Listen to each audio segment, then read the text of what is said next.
Think about what it would be like if your apartment felt like a warm hug every day. Like if your space felt like the architectural embodiment of pumpkin spice or a cashmere sweater or an early autumn sunset.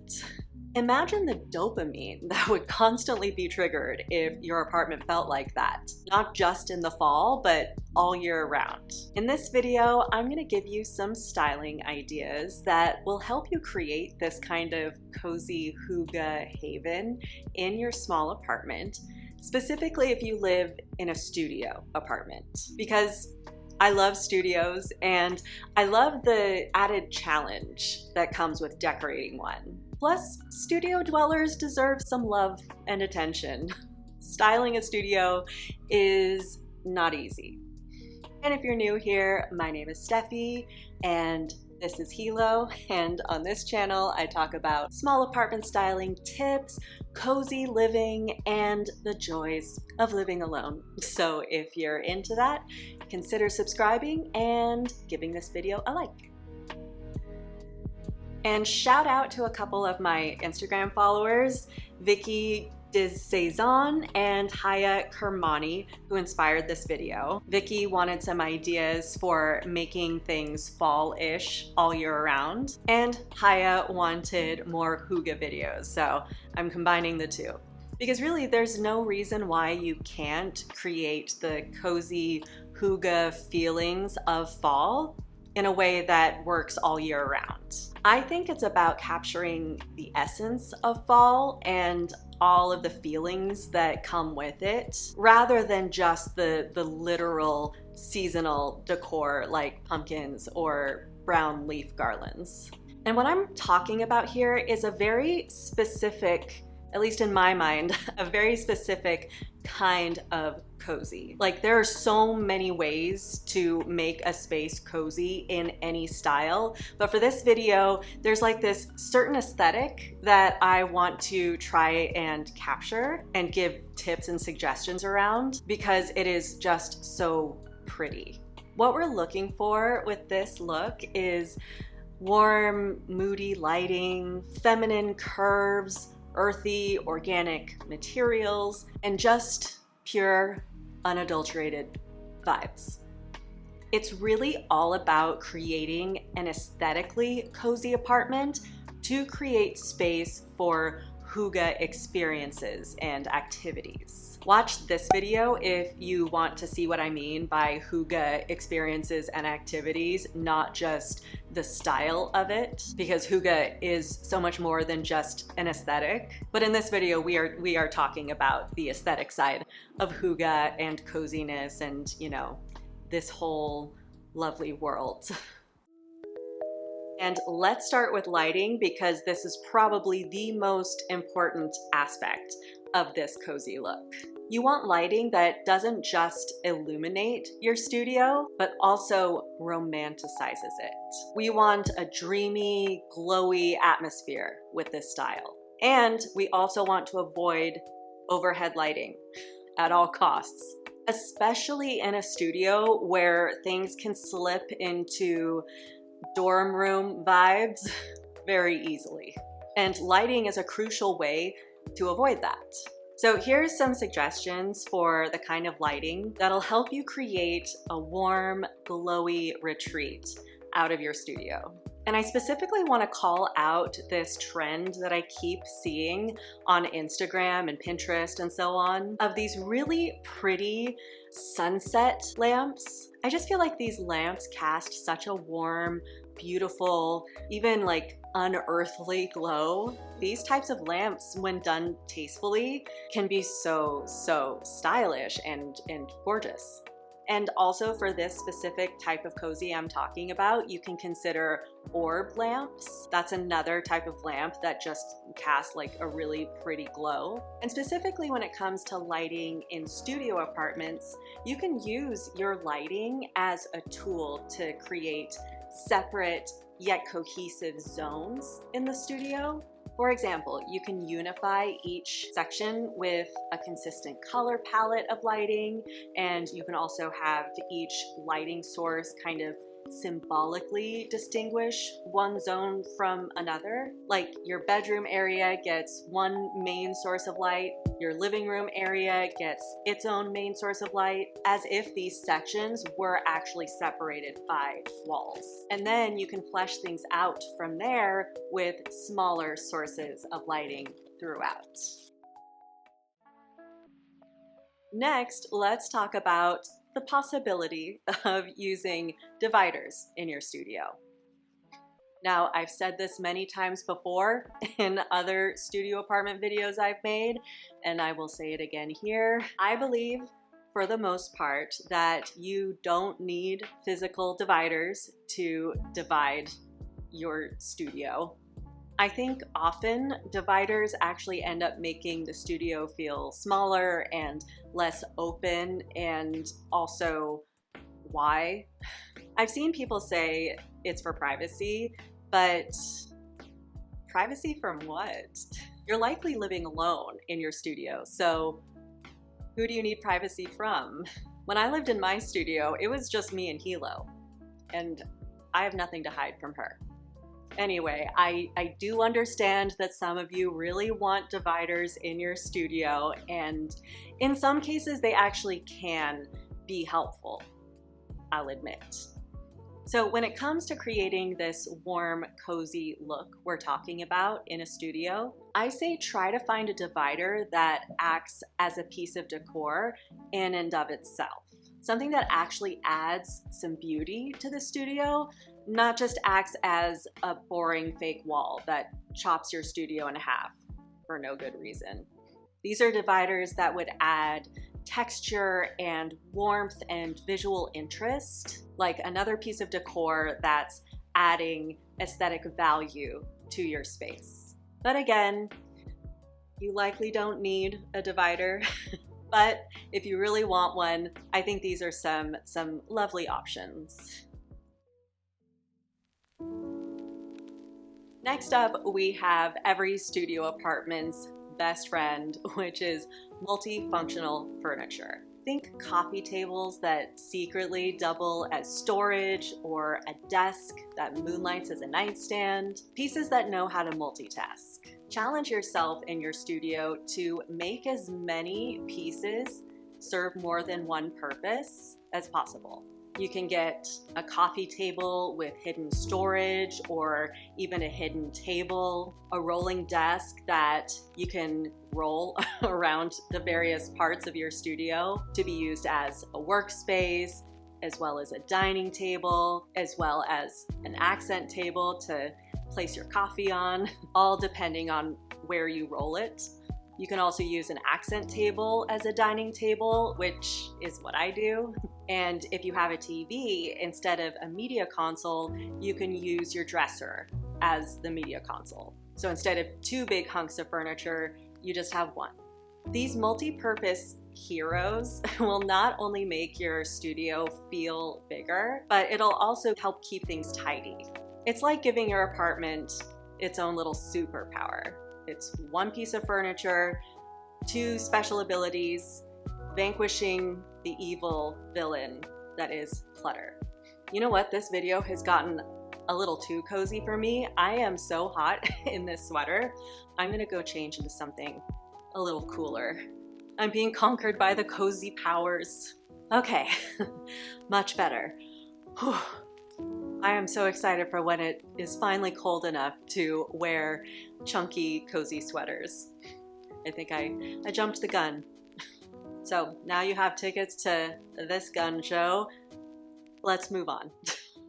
Next up, you can consider a projector for your studio, because some studios are so tight that any kind of TV setup is not going to be an option, whether it's a media console or your dresser on your TV. your TV on your dresser. I think I'm suffering a heat stroke. Instead, imagine curling up in bed and watching your favorite show projected on your wall like magic, without sacrificing precious floor space. Plus, like magic, it disappears when you're done. No bulky black rectangle to deal with. As much as I love my bulky black rectangle and feel like there's no need to hide it in order to be stylish, I also recognize that if you're living in, say, a 300 square foot studio in New York, you might need to get a little more creative when it comes to the sacred act that is watching shows. You can also just use your laptop. That's a perfectly fine option too. There's just something extra cozy about a projector. You know what I mean? Like, I come across a lot of Instagram posts that feature a projector in a really pretty, cozy room. I just feel like that's become a really cool, vibey trend. And in a studio, it's not only cute and cozy, but it's also just functional and smart. Now, I personally have no knowledge about the landscape of which projectors are going to be the best ones, but I did come across this video on YouTube. It's lovely, and she reviews the projector that she has, and it looks good to me. So watch this video, and then of course you can just search around for, you know, good projectors. I'm afraid that is outside my expertise. Now let's talk about the sofa situation in a studio. First of all, I'm a big proponent of using full-sized furniture in a studio if you have the physical space. For example, my studio was 500 square feet and I fit a full-size, like 80-inch couch as well as a queen-size bed. And in that studio, I feel like opting for smaller furniture would have made the space look less confident, if that makes sense. Like, as if it didn't have the guts to really go for the furniture that made sense for it, and instead went small because it was selling itself short. What I'm saying is that some studios can fit larger furniture than you might think. But on the other hand, some studios just simply cannot physically fit regular sized furniture. This is where love seats and daybeds come in. If you have room for both a bed and a small couch, you might want to opt for a love seat, which in a normal living room would often be paired with a full-size couch. But in a small studio, it can act as the couch in the space. A daybed is a good option for you if your studio is so small that your bed and couch need to be one and the same, like a transformer. Only instead of robots in disguise, it's bed in disguise. Whichever makes sense for you, here are some options that would be lovely for this warm, cozy, year-round fall aesthetic we're going for. The idea here is to go for a love seat or daybed that has sumptuous textures, supports a warm color palette, and maybe has some soft feminine curves to it. Think about curves. Curves are cozy. All in all, if you live in one of those super, super tiny studio apartments, a love seat or a daybed can give you that cozy comfort and also give you some floor space back. Now, if you have room for one, there's the bed. You can use your bed to not only support this cozy look we're going for, but to also create some clever little storage moments. For example, a pretty headboard can immediately elevate the look of your whole space without taking up any precious floor space. It can be an instant focal point that helps distinguish the bedroom zone from the rest of the sections of your studio. And you can even go the extra mile and get a headboard with built-in shelves or compartments, so you're squeezing in some extra storage that way while still keeping things stylish. And your bed frame can be an opportunity for storage too. You can opt for one with drawers built in underneath to tuck away linens, shoes, or like I did in my last apartment, your jewelry collection. That's actually an example of another way you can use your bed to create storage. You can use bed risers to make room for drawers underneath if you don't want to get a bed frame with built-in drawers. The bed really can be like the Swiss Army knife of your studio furniture. It can do so many things. And when it comes to creating the cozy look we're going for, your bed can also be a stage for pretty things to shine, like layering decorative pillows, blankets, the things that really up the cozy factor. And when your bed is going to be taking up space anyway, you might as well use it as an opportunity for prettiness and storage simultaneously. Next, let's talk mirrors. Not only can mirrors make your studio apartment look bigger with a little bit of optical illusion wizardry, but they can also add a cozy touch to your space in a style sense. You can choose mirrors with warm, inviting frames like rustic wood or antique brass. And right now, I'm partial to the blob mirror trend. I think this kind of mirror would be perfect for a cozy space with its soft feminine curves. Remember, curves are cozy. You can also place mirrors strategically to reflect light and make your studio feel more open and airy. And bonus points if your mirror reflects your cute decor from another angle. It's like magically multiplying a pretty decor moment without taking up more space. For example, in my current living room, I placed this mirror in a spot that would reflect my wallpaper. So when I'm on my couch, even though my back is to this beautiful wall, I can still see it because this mirror shows it to me. So in your studio, your use of mirrors can not only create the illusion of more space, but can also embody this cozy aesthetic through its frame and shape and amplify the existing coziness in the studio by reflecting it back. And this final cozy decor idea is for you if your closet is basically non-existent, which is often the case when it comes to studios. And that is an exposed clothing rack. But here's the trick with this, if you want to make it stylish. You can't just throw any old piece of clothing on this rack. You need to be selective. This is a rack of clothing that is out in the open in your studio. So treat it like a piece of decor and create a mindful, cohesive picture with them. This way, this piece of your wardrobe becomes a design feature rather than just a clutter display.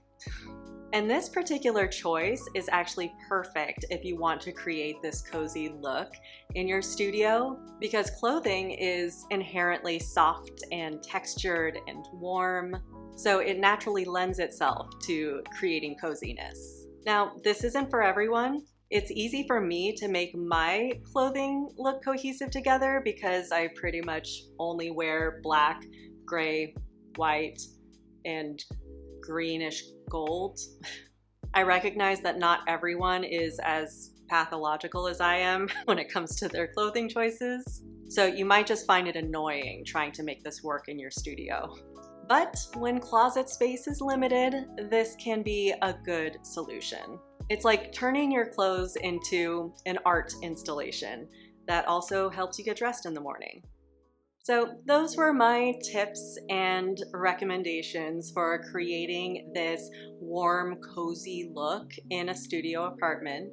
Of course, you have plenty of other things that would aid in creating this look, like candles, decor that expresses your personality and interests, a cozy rug if you have room for one, layered blankets, and plants. I can't really give any tips about plants because I exclusively use faux florals and plants. I personally just prefer them to be immortal and vampiric, so I never have to deal with death in my apartment. But real plants will always be a lovely way to enhance the coziness in any space. It just depends on how much space you have in your studio and how tolerant you are of death. So those are some honorable mentions. I've just, they're kind of the obvious ones, and I've talked about most of these in so many other videos that, I didn't want to dive fully into them, but I would also be remiss if I didn't throw them out there for a video like this. Let me know in the comments below, if you live in a studio, what would you like me to cover in a video next about studio apartment decor. Like, what questions do you have? What do you think would be helpful in decorating your studio? Or if you don't live in a studio and you just are curious, you know, about studio apartments, then just let me know what your questions or curiosities are, and I might make a video responding. And if you want some more studio apartment inspiration, I recommend you check out this video next. I dive into creating maximalism in a studio apartment, which, by the way, is definitely possible. So give that video a watch if you want some more inspo.